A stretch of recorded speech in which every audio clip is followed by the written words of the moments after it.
Yeah, because yeah. Mark Talks with Sheila J. Berger. Hi, Well, Sheila. we're going to do a little sideshow here. We got to talking, the three of us, and Rachel has had an amazing dream this last week, and so we thought we would ask Sheena to help her interpret it a little Yes. bit. Sheena, Yes. I was supposed to ask you this, and I almost forgot until the show was over. Okay, I think I'm pretty clear. Oh, my goodness, I just realized I didn't do any of my hair stuff. I'm usually producing. I don't have the lights on. Oh, anyway, here's the dream. I have to say I have a magical painting over my bed, which opens up into astral travel and stuff. It's right by the bed. I put it there on purpose, and I have different magical paintings around this room. And this whole place has been around for a very long time, so I know that when I'm here, I am where I'm supposed to be. I came up here on purpose to write this book and do painting and find out truth. So it goes along with intention, of such intention that, of course, I'd be having some interesting dreams, which I do. So here's the interesting dream I had. I was in this world where everything I saw is how I normally see it. But I was finally understood that there was something interfering, something filtering what I'm seeing before I got it. And then I thought about it a little bit, then I concentrated harder, then I recognized all these orbs. There was orbs, layers and layers of orbs, so there was something on one side, say 30, 40 feet back, and there's about 7 or 8 orbs that between that and me before I saw it. So I was playing with it, and I try and move my head quickly, and I could see past them, and they'd all move over. They'd all just move that way. If I looked that way, move this way, they all looked that way, and the orbs went moving. And so I tried to concentrate on breaking through a few orbs and knock some down and get past them, and they rebuild new ones to keep it up.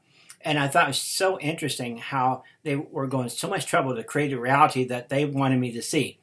As I looked around the world, as long as I moved normally, they altered everything through the orbs. So I really couldn't see what really was going on. I just saw the translations on the orbs. It just kind of hit me that we're seeing digital cameras and stuff showing orbs all the time. We're seeing orbs. I know I've sent orbs myself, and I concentrate sent orbs for messages and different things to prove to something to somebody if I needed to get their attention. They were like messengers, but I never really saw them all lined up, filtering everything that I saw, as if they're creating a vision that I need to see, or what I need to see, or what they thought I should see, or what it was. And then I played around with it a little bit, as I said. I would look past them and stuff, just like when I do a ghost whispering and thing. If I move to the side or look past my normal trained eyes, I see stuff that I'm not seeing on my normal focus. So it was a very vivid dream. It hung around a very long time. I posted on Facebook. I kind of made fun when I said if you use a hairdryer, they go away. And the reason the hairdryer makes them go away is because if you wash your hair in the morning, you're out of the shower, you're looking at that mirror, you're seeing the real you. There's nobody making that look pretty. So I figured that hairdryer gets rid of the orbs and you have the true vision, what you really look like in the morning. But that's kind of a kidding joke. But it was just so obvious, the orbs there. Then I started thinking, what is that really trying to tell me? And I know you know the answer. And I have one more dream. If we're going to have a little bit of time, I got another one I want to share, but that one first. Okay. All right, no problem. All right, so with anything, I only ever offer you this information. Mm-hmm. Please only take into your heart what feels right for you. Dreams are the dream state when you're traveling and your consciousness has left your body is an extraordinary experience. This is very lucid dreaming. So you were traveling, your consciousness was in another plane of existence, and you have your body laying at home in your bed. Now, these orbs are higher consciousness. They can quite often be your guides and your angels. The reason we perceive them as images in our mind is because we think in visual terms and we think in language when we're incarnated with this human brain, which is extraordinary. But consciousness actually has no shape and form. It can take any shape and form. So the orbs are pure consciousness. As I said, sometimes they're your angels, sometimes they're your guides. They're consciousness in orb. Now, because your spirit or your soul, Rachel's soul, because you have conscious memory of it, was traveling to other planes of existence. Your guides and angels were creating a buffer zone as to the boundary of which you could stretch to because if you go beyond that, you would have difficulty reintegrating back into your body. Okay. And yes, we are so powerful in what we think we can create. Even other planes of existence are a creation. So you were traveling, girlfriend. You were traveling, and you got to see that they were assisting you in how you can see things. But to leave and go beyond their boundary, in between each plane of existence, there is a void. And if you go into the void, you can get lost. So you had reached the edge of the void of one plane of existence and you were looking into the other plane. And they were saying, don't go too far, because we've got to get you back into your body. Yes, you can have a quick look. Look will show you, but you can't go over there because you won't be incarnated anymore. It's quite wonderful. Yes, it's quite extraordinary. And you have what they call a silver thread that reconnects you back to your human body. Yes. And sometimes we stretch it a little bit far. So you'd stretched it a little bit far. And when you get back into your body, quite often I always stretch mine. I get a snap effect like an elastic band going off and it's like, I'm back in again. I was really enjoying that. I really wanted to go there. Nope, you're gone far enough. So I don't know if that makes sense to you. It does make sense. Does it have a ring of truth for you? Does it make it's certainly sense? a deeper dimension. So I appreciate that. I got one more for you because so welcome. Yes. And as I said, there's a little bit more to that dream. It's the world that you know. It is your world. It's your world. And you do paint it and its colour. You're such an extraordinary star being. And it's like there's that longing in you to go home. We all do have that. Yes. But makes you feel like a gypsy on this plane. Yeah, you know you're not here forever. Yeah. And so the other reason they don't let you stay there too long is you won't come back, and they would love you to come back because your dimension it always exists. So yes, they were at the edge of what we call the veil, and they were going, no, we need you to come back. They love you dearly, and I know that there'll be a painting in this. Thank you. And so yeah. One other Next one, question. if I could push it. One other one. Yes. So. Yes. Of course, you want to have another one of those great dreams. And so the next night I thought, okay, I'm ready again. And of course, nothing. Until I relaxed. I said, okay, sorry. But the very next night, here comes another dream. And this one kind of came across as a fairy tale. I thought it was kind of humorous. I was actually kind of enjoying it. So we had the typical once upon a time. So we had the beautiful princess type or beautiful woman. And then we had a jealous woman, like the dark hair Cinderella or that sort of stuff, So we had that two type characters in there. And sorry, it might be impacted from my recent understanding that Barbie now has different style baby dolls or something. But anyway, I got at the point. But so it was two women, and one was so beautiful. They were both very beautiful, and she saw nothing but beautiful things, and she would create things and make things more beautiful. Everything she saw, she was beautiful. She never heard of anything. It was just always about creating beautiful things and just radiating beauty, and the light inside her was so bright, and she was there. And the other woman, who was beautiful too, all of a sudden spent a lot of time thinking about how the other one was more beautiful or how she was special, and she started developing envy and jealousy in her heart. And with time, as she concentrated on it, and the dreams made it really clear that that was not normal, that this was not a normal thought process. And as she spent time worrying about what the other woman did, how beautiful she was and how life was good for her, she got darker and darker and darker until she started casting a shadow. She found other people that were casting shadows, so she started hanging with them, and they all started talking about the people of the light, or the beautiful people, or that beautiful woman.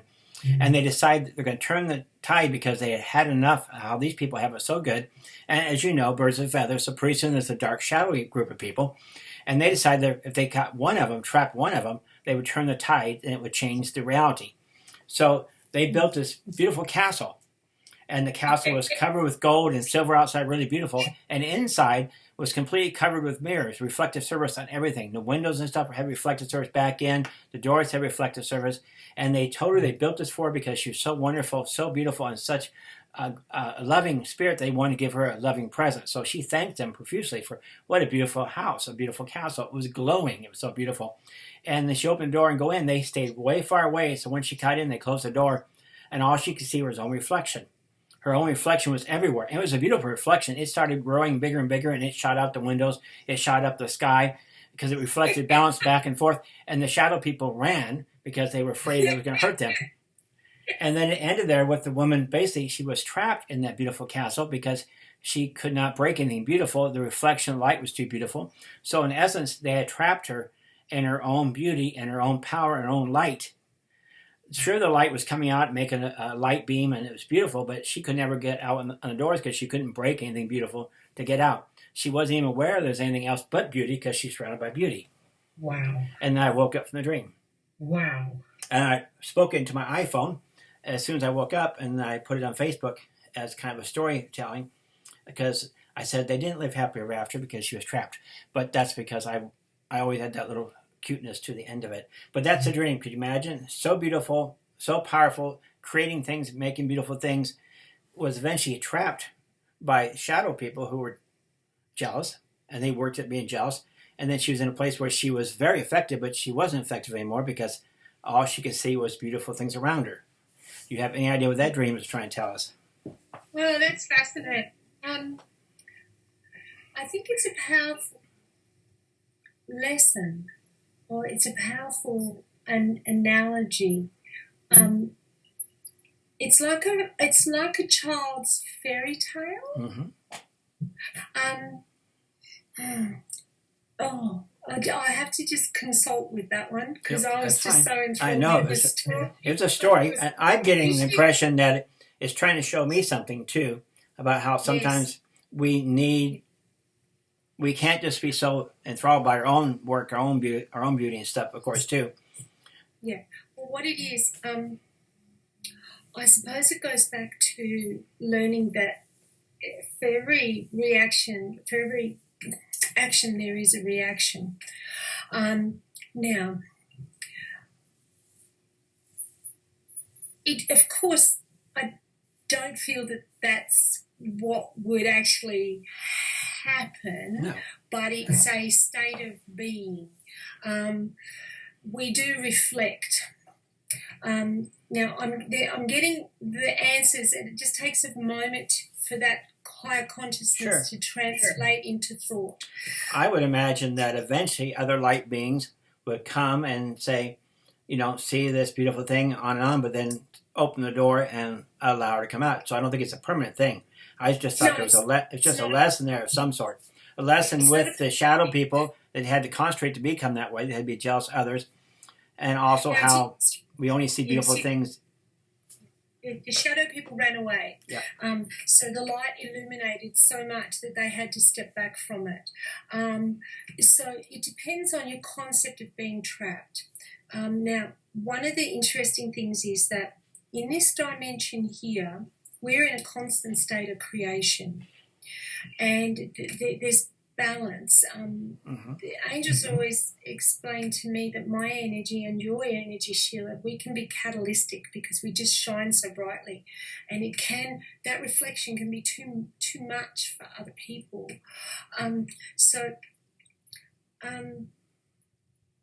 Okay, all right.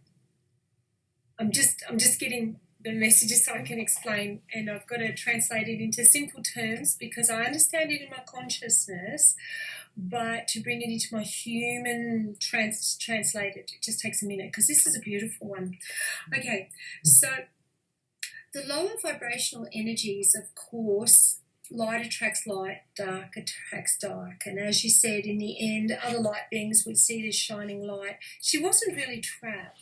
No, not trapped in the physical thing, but trapped in the fact that she never saw anything except the beauty, and so she was quite happy. There was nothing for the fix, there was nothing for the do because she was just It's to do with the higher consciousness and understanding perfection of all. And it's to do with lower vibrational beings not understanding that either. And even to think that she was trapped. She is trapped, but she's not trapped. Now, beings that reach such a high level of consciousness and leave the planet and stay in the upper realms and have no karma, then for them to reincarnate, it's difficult because they don't have any reason to reincarnate.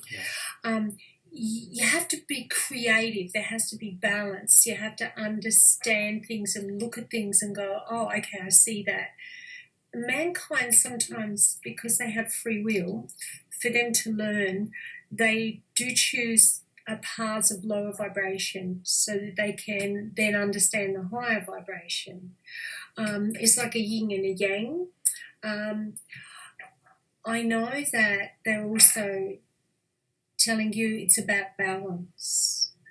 You can see what's going on and have spatial awareness and not to live in many people when they start their spiritual journey only see the love and light, and they forget that they're in this dimension and they don't anchor it into this dimension. They don't remember to discern that it's like I say to people, everybody is a divine being of light.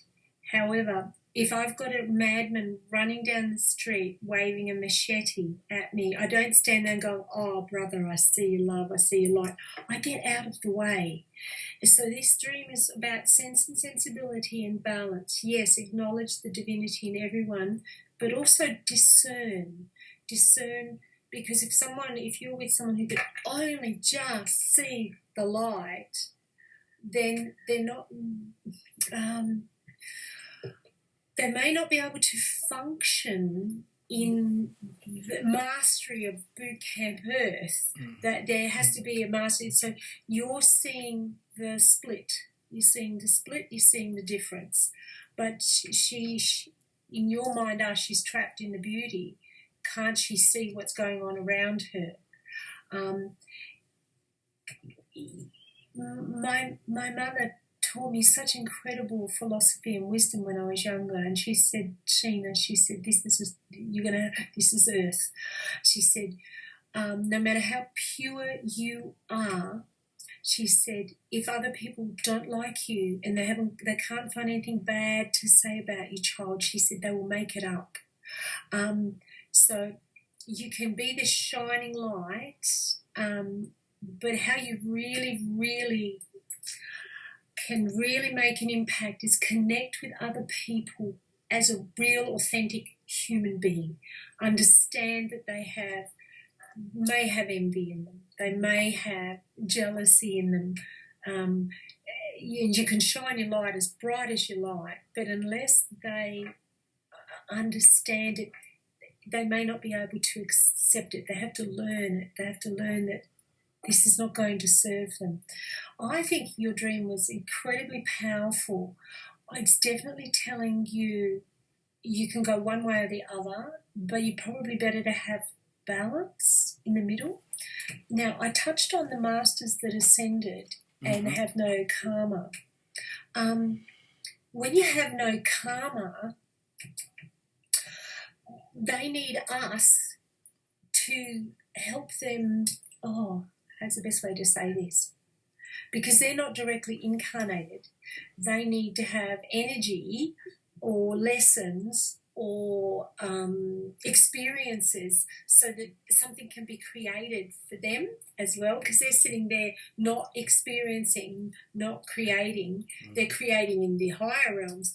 But to come down here to this denser vibration, I'm sorry I'm not making myself very clear. I know what I need to say, but it's not translating how I need to. We are not, we are like their proxy. We're like their proxy vote on the planet. So you are seeing the black and the white, and they're seeing the black and the white through you. Yes. Because they can't see the black because they are all up there. So I have that they- concept. I have a concept like that basically our Yes. lives are antennas. We're seeing, picking things. We're like the Mars rover as we come through here. Yes. Our cosmic self's coming through us and using our eyes and our experience to translate that as if we're like a probe down here on. But Yes. our probe, our antenna get damaged because the foods we eat, our experience of different things. So we're not really communicating as clearly with our cosmic self as we probably should be. And sometimes Yes. you might even believe that somebody's purposely doing that, or we're just not being careful with the kind of foods we eat or the water we drink, whatever, but it's kind of causing us to be a little fuzzy. But I think that our cosmic self tries to communicate with us. It might be card games with a tro. It might be somebody coming into whatever, because you're obviously not connecting as well as you could. But they are watching the video as we're living our lives. And sometimes I think they send the messages down, these little things down that just kind of reset us down here. Go, okay, hey, forget, hey you, hey girlfriend, hello, Yes. you know, Yes. don't go that way. The bridge now. Turn around, and go that way. And so they're sending messages and stuff, trying to communicate, but at the same time living vicariously through us, or ourselves living vicariously through this body. They learn through us having an experience. They're able to grow and evolve as well, which is just wonderful. And we're all, as I said, we're all each other's teachers and all each other's students. For me to experience what I'm experiencing in this life as a human being, I've had to do boot camp birth really the same way everybody else does. There's no free tickets. I have experiences, I have situations where I don't know the answer to, and I have to experience it to learn. I could call on my higher self and ask the answers, but I know that on some level I said, no, I want to do this myself. I want to do it authentically so I can really learn. And then I'll go, oh, why on earth did I ask to do that? But yeah. There's no way to avoid childhood. It's built into the process. Childhood, developing, growing. And you've got adulthood and you've got children. Yes, it takes time. There's no shortcuts. That's right. There's no free tickets. You have to do it. Otherwise, it wouldn't be authentic. I can't sit and offer information if I haven't had experiences so that I can come from an authentic place. But I still see the beauty in things. I see the perfection in things, and how they've reached that perfection. And so, yeah, your dream was fascinating. I loved it. I'm glad I had a chance to share it with you. I feel that you were there was something else in this dream. Now, I might wish to speak to you about off air about this particular part of the dream because it is a little bit personal, and you may not want that to be. I don't know. So we'll go off air and do that then, just in case. I don't think there's any secrets in my life, but just in case. I don't know. They're just suggesting that I perhaps have that little bit of for integrity and privacy. Yeah. But dreams are multi-layered. Dreams always have more than one message in them. They're not just about what we think. There's always unconscious energy that's been brought forward. And this dream is about catalytic energy. Now, question. Was she unhappy where she was? No. There was no unhappiness. No. Just her gig was to create beautiful things, and she was creating things like we all do. We create things. So she was taking things to make it more beautiful and creating better things, and she was busy about her business. And she was totally unaware that there was somebody, a group of people actually eventually who were jealous of what she was doing. And because he concentrated on the differences, they started losing their shine. And she still didn't notice. And maybe she would have noticed. She maybe could have brought some more light to them or helped them or talked to them or something. Yes. But she wasn't noticing. Maybe they didn't want her to notice. And so that's why they isolated her in her own reflections, her own lights. So what happens is, this is also a powerful message for our beautiful brothers and sisters, that what we're creating here, absolutely share the love and light and let them know that they're also beautiful, and help them. So what happens is, this can happen, and yes, you become in a different plane of existence that you don't notice your brothers and sisters are struggling. And that they may be feeling this jealousy. And we know that there's no reason to feel this. It's not a higher vibration. It can, it can be very soul destroying, and it can cause depression. It can cause low self-esteem, and so it's about. And they didn't reach. She didn't see them, and it's a really, really interesting one. So you can go to extremes, but bring it back into balance. Acknowledge our brothers and sisters that are still climbing those little steps and taking those steps. I'm looking forward to getting off air, hear what you think. But I have lots of dreams. I follow the dreams when I make decisions about things. The dreams say, start a radio show or help the women's voices be heard. Whatever it is, okay. Absolutely. Absolutely. It's a great life. It is. A creative soul does get lost in the creativity. I completely understand that. And Sheila, you would too, because we're both artists. We love to create. But there are periods where we need not to create. We need to be very earthy. We need to pay the bills. We need to have a cup of tea with our girlfriend. We need to acknowledge them. We need to fight with our children. They fight with us. Because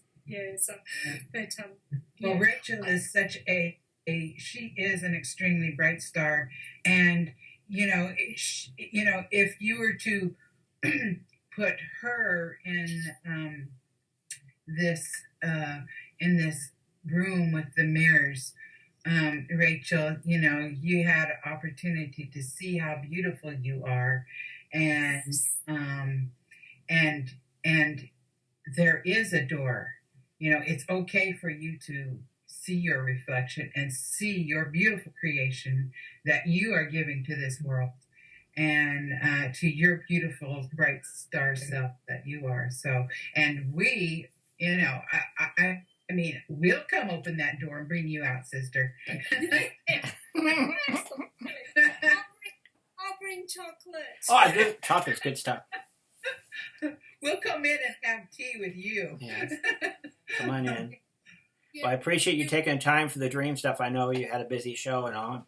Could you believe it's only 28 minutes already, just 2 dream things? Yes. Sheila, thank you so much. I got those messages, but I didn't need to speak them because I knew you were going to share that. And the strong message was that, Rachel, it's okay to shine. You won't be lost in it. You won't be trapped. Like Sheila said, we'll come and get you.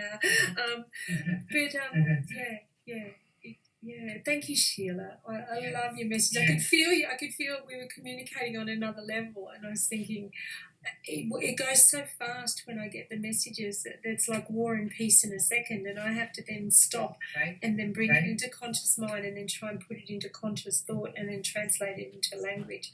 So, extraordinary. I really think that one is a wonderful, wonderful painting again, another painting. But it's like yin and yang. Yeah. So there you go.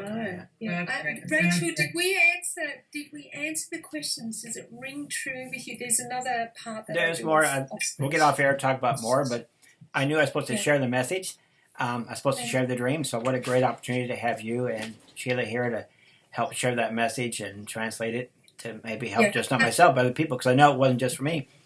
Right. Yeah, I do think you also got your own messages in relation to that dream, so I didn't speak about those because you already have answers yourself, and so they didn't bother telling me what you already knew to validate, because it's always many layers. There's so many layers to it. Fascinating. Thank you. It is fun. Yeah. All right. Well, there we go, folks. Thank you for joining us, and we will see you again soon. Namaste. Yes.